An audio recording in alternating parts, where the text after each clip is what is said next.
World oil production right now is about 86 million barrels a day. Over 10 years, you're looking at roughly 40 million barrels a day having to be replaced. There's nothing around which can come even within 1% of meeting that sort of demand. If we don't do something pretty quickly, there's going to be a huge energy deficiency. I think the big mistake is in not recognizing a decade or so ago that a concerted effort needed to be made to develop these sustainable forms of energy. I think that's something our grandchildren will look back on with total disbelief. You people knew that you were dealing with a finite commodity. How could you possibly have built your economy around something which was going to disappear? For the first time in human history, the species is now faced with the depletion of a core resource central to our current system of survival. And the punchline of the whole thing is that even with oil becoming more and more scarce, the economic system will still blindly push its cancerous growth model, so people can go out and buy more oil-powered cars to generate GDP and jobs, exacerbating the decline. Are there solutions to replace the edifice of the hydrocarbon economy? Of course. But the path needed to accomplish these changes will not manifest through the market system protocols required, since new solutions can only be implemented through the profit mechanism. People are not investing in renewable energies because there is no money in it in both the long and short term. And the commitment needed to make it happen can only occur at a severe financial loss. Hence, there is no monetary incentive. And in this system, if there's no monetary incentive, things do not happen. And on top of it all, peak oil is just one of many surfacing consequences of the environmental social train wreck gaining speed today. Other declines include freshwater, the very fabric of our existence, which is currently showing shortages for 2.8 billion people, and those shortages are on pace to reach 4 billion by 2030. Food production. The destruction of arable cropland, from which 99.7% of all human food comes from today, is occurring up to 40 times faster than it is being replenished. And over the last 40 years, 30% of the arable land has become unproductive. Not to mention that hydrocarbons are the backbone of agriculture today, and as it declines, so will the food supply.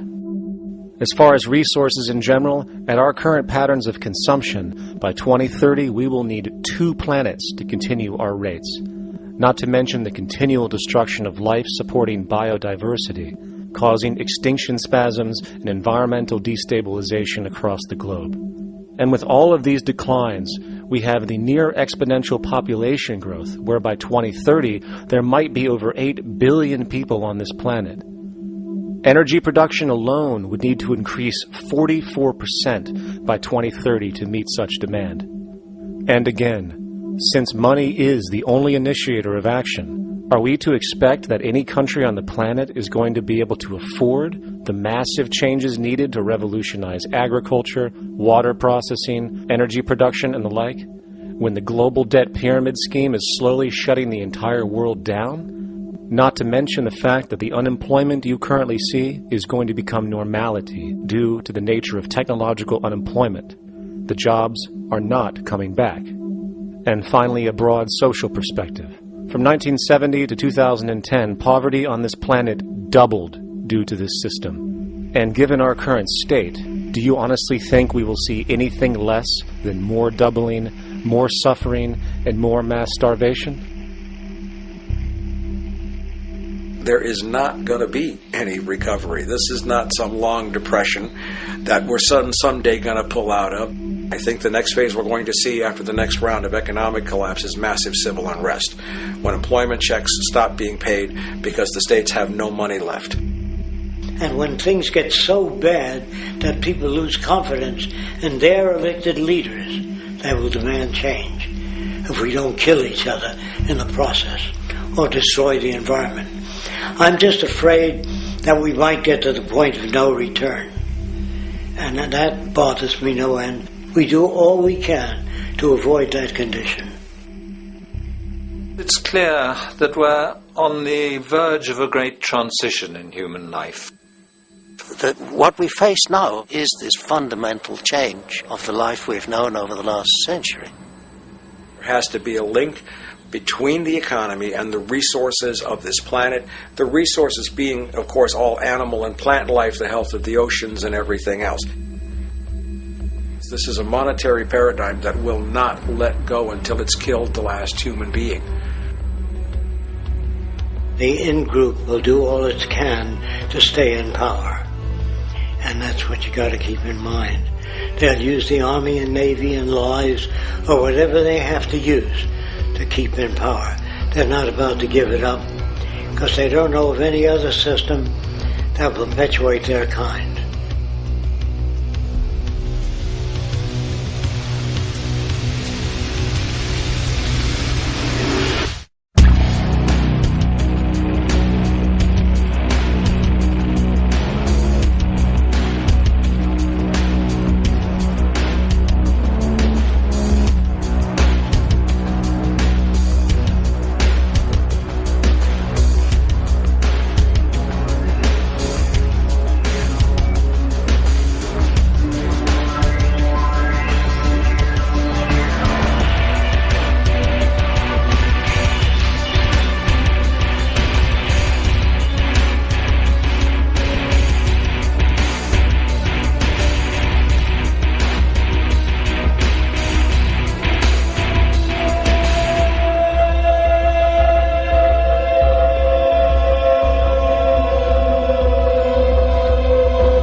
a straight and stronger course to the corner of your life.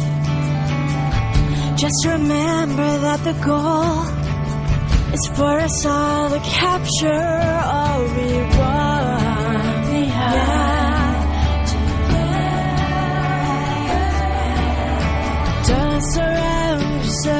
yourself. Move on back to squares.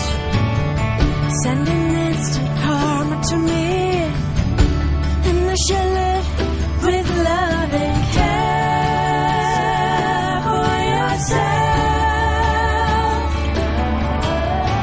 'Cause it's time and time with your time, and its news is captured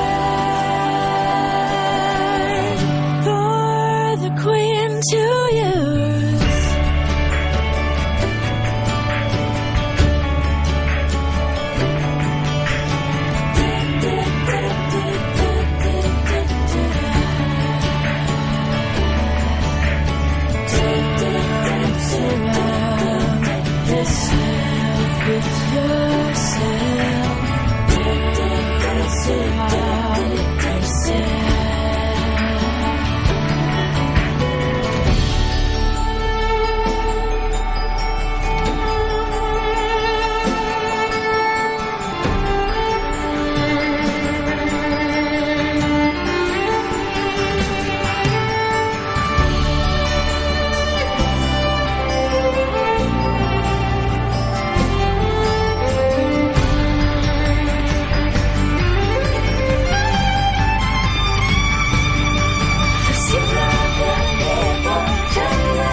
Satisfied, I'm on my way.